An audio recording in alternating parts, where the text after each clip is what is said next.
23 मार्च 2024 की सुबह लगभग 9 बजे के आसपास उत्तर प्रदेश की जिला गाजीपुर के एक कस्बा लगता है मोहम्मदाबाद।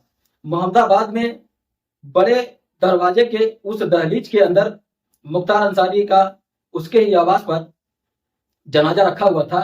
उस जनाजे को देखने के लिए बड़ी संख्या में लोग मौजूद थे। अब इस जनाजे को उठाकर यहाँ से सीधा लेकर जाने वाले थे कब्रिस्तान की तरफ।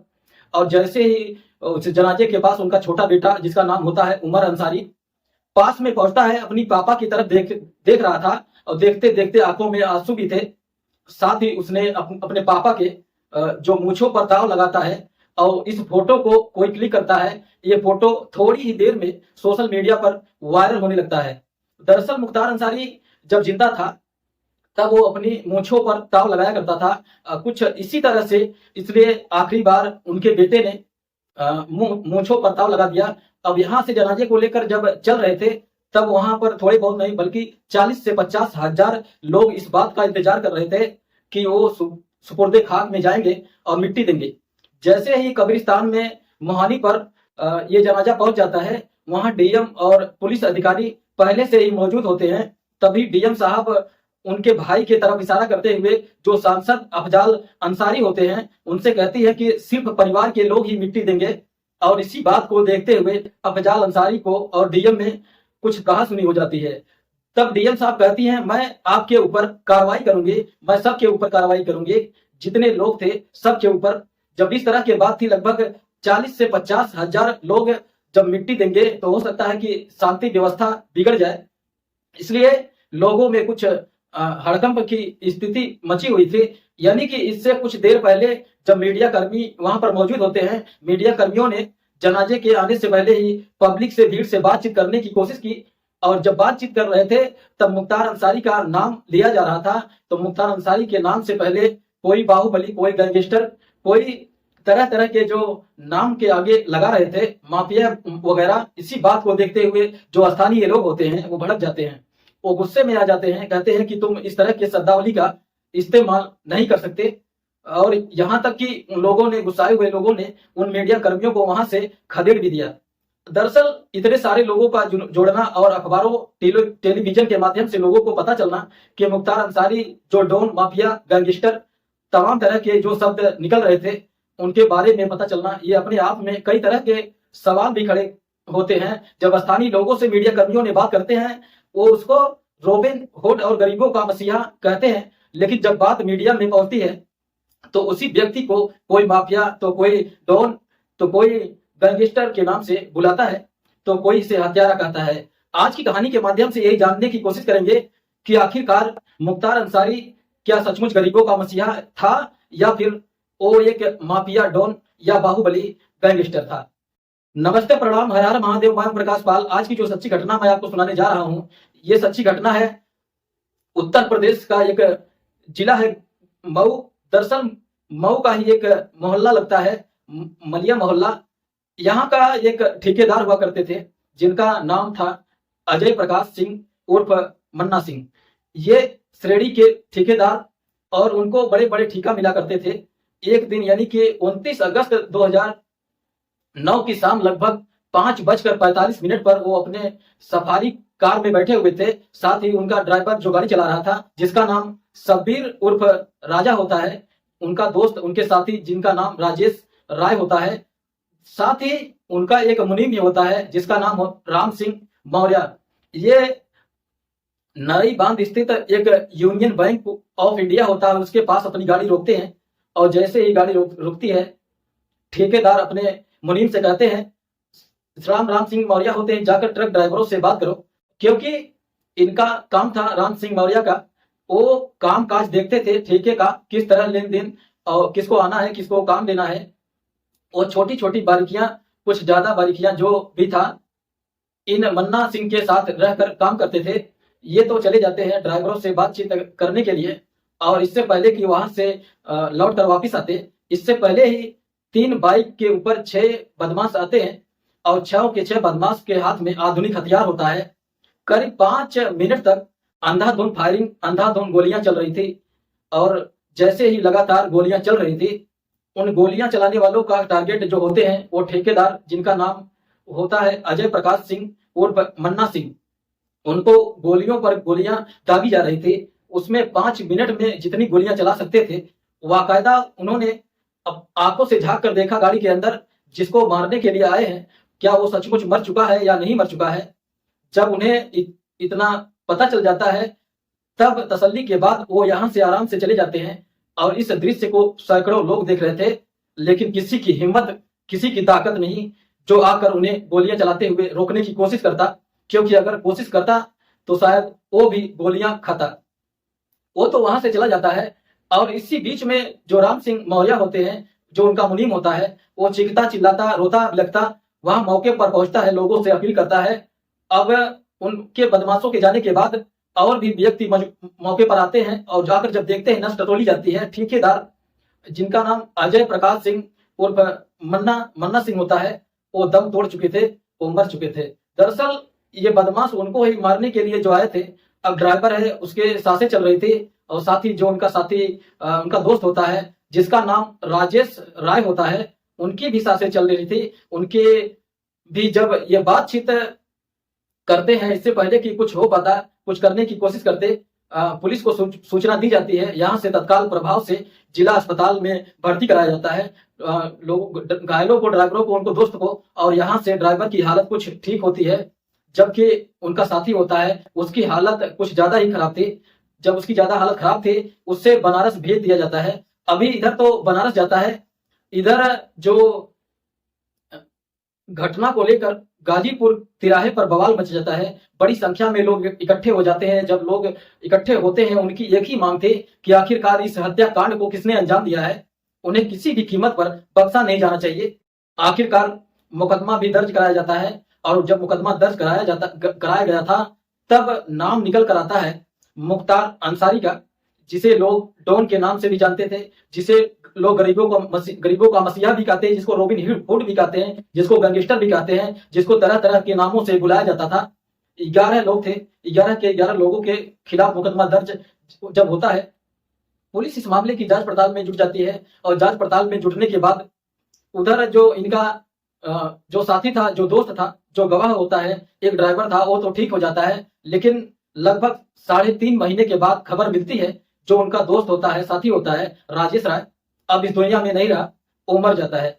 केस जब कोर्ट में पहुंचता है, गवाहों की तलाश शुरू की जाती है। जब गवाहों की तलाश शुरू की जाती है, तो उसमें राम सिंह मौर्य जो होता है, जो उनका मुनीम होता है, वो अभी ठीक ठाक है, और वो जो गवाही देने के लिए भी तैयार हो जाता है। लेकिन जो ड्राइवर होता है, ड्राइवर कहता है कि मैं गवाही नहीं दूंगा, क्योंकि मुझे जान से मारने की धमकियां मिल रही हैं, और मुझे अपनी जिंदगी से बहुत ज्यादा प्यार है।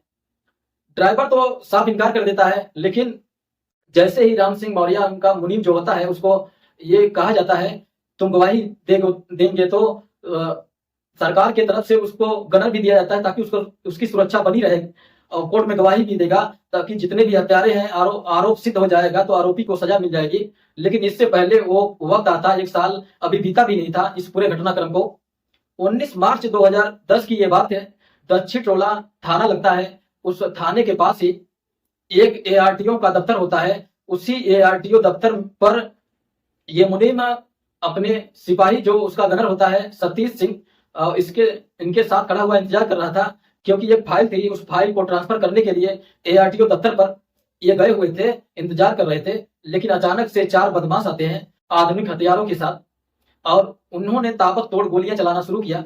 इससे पहले गोली की बात आए, मैं आपको ये भी बताता चलूं, जिस ठेकेदार को गोलियां मारी गई थी, जब उसका पोस्टमार्टम और रिपोर्ट आता है, तब पोस्टमार्टम रिपोर्ट से ये पता चलता है उसको, उसके सीने, उसको शरीर के अंदर से, अलग हिस्सों से लगभग 20 गोलियां निकाली गई थी।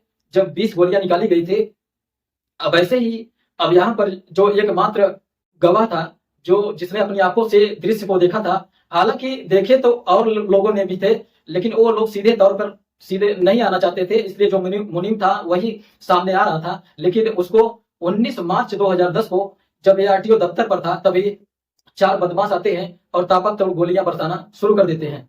उनका मकसद था सिर्फ और सिर्फ राम सिंह मौर्य के हत्या करना, क्योंकि गवाह खत्म हो जाएगा तो फिर वो पुराना जो केस है वो भी खत्म हो जाएगा। अब इस बीच में जो सतीश सिंह उत्तर प्रदेश पुलिस में कांस्टेबल होता है, जो उनका अंगरक्षक था, जो उनकी बॉडीगार्ड के रूप में उनको शामिल किया गया था, उसने बचाने की कोशिश की, तो उन बदमाशों ने उस अंगरक्षक यानी कि उस पुलिस वाले पर भी गोलियां चलाना शुरू कर दिया। पुलिस वाला गंभीर रूप से घायल हो जाता है, लेकिन राम सिंह मौर्य को इतनी गोलियां मारी जाती हैं जिससे क्या वो मौके पर ही मर जाता है। जब वो चारों के चार बदमाश इतना आराम से देख लेते हैं कि ये मर चुका है, तब वहां से वो चले जाते हैं। और इस तमाशे को, इस हत्याकांड को न जाने कितने लोगों ने अपनी आंखों में कैद कर लिया था, लेकिन ये शायद कहने की किसी में हिम्मत नहीं थी। इस हत्याकांड को किसने अंजाम दिया है, किसने नहीं दिया है। इसमें रिपोर्ट दर्ज कराई जाती है और रिपोर्ट दर्ज कराने के बाद जो मुख्य आरोपी के रूप में शामिल किया जाता है, उसने भी मुख्तार अंसारी का नाम शामिल होता है। हालांकि जो पहला वाला केस था ठेकेदार की हत्या वाले मामले में, लगभग 7 साल तक केस चलता है। उस 7 साल केस चलता है तो अदालत में यह सिद्ध हो जाता है कि इस हत्याकांड में सिर्फ 3 ही मुलजिम है। एक का नाम जानब कनौजिया और तीसरे होते हैं अरविंद सिंह यादव। तीनों को उम्र कैद की सजा सुनाई जाती है। मुख्तार अंसारी सहित 8 लोग जो होते हैं, इनको बाइज्जत बरी कर दिया जाता है। उनका इस केस से कोई लेना देना नहीं होता। दरअसल जिस तरह से ड्राइवर ने गवाही देने की सोची थी, लेकिन उसको धमकी मिल गई। और इसमें और भी लोग जो बताए जाते हैं कि जिन्होंने गवाही देने की कोशिश की थी, उनको भी धमकियां मिलने लगे थे। इसलिए किसी के अंदर हिम्मत नहीं होती थी मुख्तार अंसारी का या उसके गुर्गों का, उसके टीम में काम करने वालों का के सामने भी पड़ सके। और सहज ही अंदाजा लगाया जा सकता है कि जो एक विधायक को मरवाने के लिए कई लोगों को भेजते हैं, और थोड़े बहुत नहीं, लगभग 500 गोलियां उस कृष्णानंद राय की जब हत्या करते हैं, न केवल कृष्णानंद राय की हत्या होती है, बल्कि उनके साथ 6 और लोग मौजूद होते हैं, उनको भी गोलियों से भून दिया जाता है। जब मीडिया में इंटरव्यू चल रहे थे, लोगों से बातचीत पूछी जा रही थी, पूछा जाता है कि गोली तो एक से भी काम हो सकता है। किसी भी आदमी को अगर सही जगह सही स्थान पर गोली लग जाए तो एक से भी मर सकता है, लेकिन 500 गोलियां चलाना, एक 5 मिनट तक सैकड़ों गोलियां चलाने का सिर्फ उद्देश्य कुछ नहीं होता। यह होता है कि जहां जहां तक जिस ठेकेदार, जिस बड़े व्यक्ति के पास यह मैसेज जाएगा कि मुख्तार अंसारी के गैंग ने, मुख्तार अंसारी की टीम ने फला व्यक्ति की गोली मारकर हत्या की, उसमें 1-2 नहीं, किसी को 20 गोलियां, किसी पर 70 गोलियां, किसी पर कितनी ही गोलियां मारी गई, ताकि जब उससे रंगदारी मांगी जाए, जब उससे बातचीत की जाए, उससे कहा जाए कि तुम ठेका वगैरह जो लेते हो उसमें कुछ हिस्सा हमारे लिए पहुंचा दो। जब मीडिया कर्मियों ने इस ठेकेदार जो मन्ना सिंह होता है, उसके पत्नी से जब बातचीत करने की कोशिश की, मन्ना सिंह से पहले से ही अंदाजा हो चुका था, क्योंकि यह घटना साल 2009 की है। साल 2007 से वो तमाम तरह की संस्थाएं, चाहे वो कोर्ट हो, चाहे वो पुलिस वाले हो, चाहे वो कोई और अन्य विभाग के अधिकारी हो, वो पत्र लिख रहे थे कि मुझे लगातार मुख्तार अंसारी की तरफ से धमकियां मिल रही है। वो कहते हैं कि मुझे मेरा हिस्सा दे दिया जाए, अगर हिस्सा नहीं दोगे तो जान से हाथ धो बैठोगे। अब हिस्सा देने वाला जो देते थे वो सुरक्षित रहते थे, जो नहीं देते थे वो अपनी जान से हाथ धो बैठते थे। इसी चक्कर में थोड़े बहुत नहीं, धीरे धीरे करके मुख्तार अंसारी पर कई सालों में 65 मुकदमे हो जाते हैं। चाहे इसमें हत्या का प्रयास हो, चाहे लूट हो, अपहरण हो, दंगा भड़काने का आरोप हो, या धमकी देने का आरोप हो, या संपत्ति हड़पने का आरोप हो। अब इस तरह से मुकदमे लगातार चल रहे थे। लेकिन एक और भी बात है, मोहम्मदाबाद हो या उसके आसपास के इलाके, कोई व्यक्ति हो, जब कोई व्यक्ति इस दहलीज पर कदम रखता था मुख्तार अंसारी के घर पर, या फिर क्योंकि जेल से भी मैसेज चलता था, वहां पर भी लोग पहुंच जाया करते थे।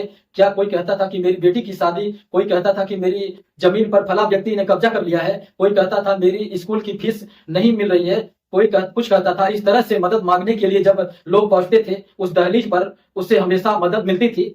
यानी कि एक हाथ से लूट डकैती जैसी, हत्याएं जैसी काम हो रहे थे, और दूसरे हाथ से गरीबों के लिए मदद ही किए जा रहे थे।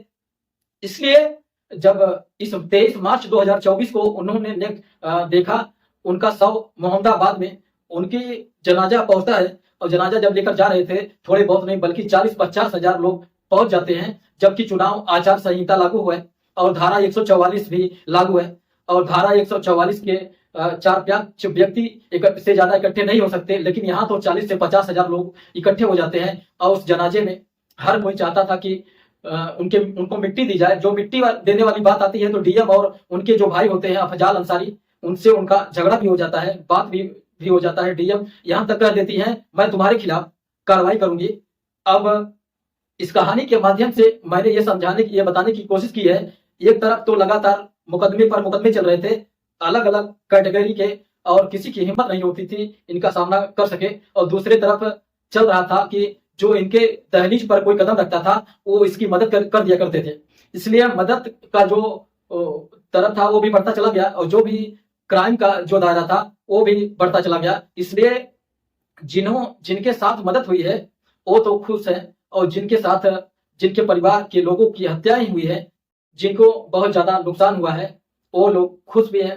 दरअसल मन्ना सिंह के परिवार ने इस अफजाल नहीं, मुख्तार अंसारी के मौत के बाद खुशी मनाई, और जो खुशी मनाई तो जाहिर सी बात है जब कोई किसी का जाता है तो खुशी क्यों मनाएगा, वो गम ही मनाएगा। जैसे आज मुख्तार अंसारी का परिवार गम के माहौल में डूबा हुआ है, ठीक वैसे ही न जाने कितने लोग ऐसे हैं जो सामने आने से कतराते रहे, सामने जाकर ये कहने को भी तैयार नहीं थे हमारे परिवार ने इतनी सारी समस्याएं, ज्यादा दिक्कतें झेली हैं, वो कितना किलकिला कर मरते रहे होंगे। इसलिए अंदाजा लगाया जा सकता है। दोस्तों, इस पूरे घटनाक्रम को सुनाने का उद्देश्य है किसी को परेशान करना नहीं, किसी का दिल दुखाना नहीं, किसी को परेशान करना नहीं, बल्कि आपको जागरूक करना है, आपको सचेत करना है। आपको ये सोचना ही पड़ेगा कि आप जो लेते हैं आपके पास जब पहुंचता है कितना सही है, कितना गलत है, कितना जायज है, कितना नाजायज है। इसलिए मदद के नाम पर ऐसा तो नहीं कहीं किसी का कोई लूट कर खा रहा है, इसलिए लेने से पहले कुछ बात जरूर सोचना चाहिए जाते। और इसी के साथ जय हिंद, जय भारत। अगर चैनल पे हमारे नए हो तो आप लोगों से हाथ जोड़कर विनती है कि चैनल को सब्सक्राइब करें, और ऐसी ही सच्ची खबर सुनने के लिए चैनल को सब्सक्राइब कर लें और बेल आइकन को प्रेस कर लें, ताकि आने वाला हर एक वीडियो का नोटिफिकेशन आप तक पहुंचता रहे।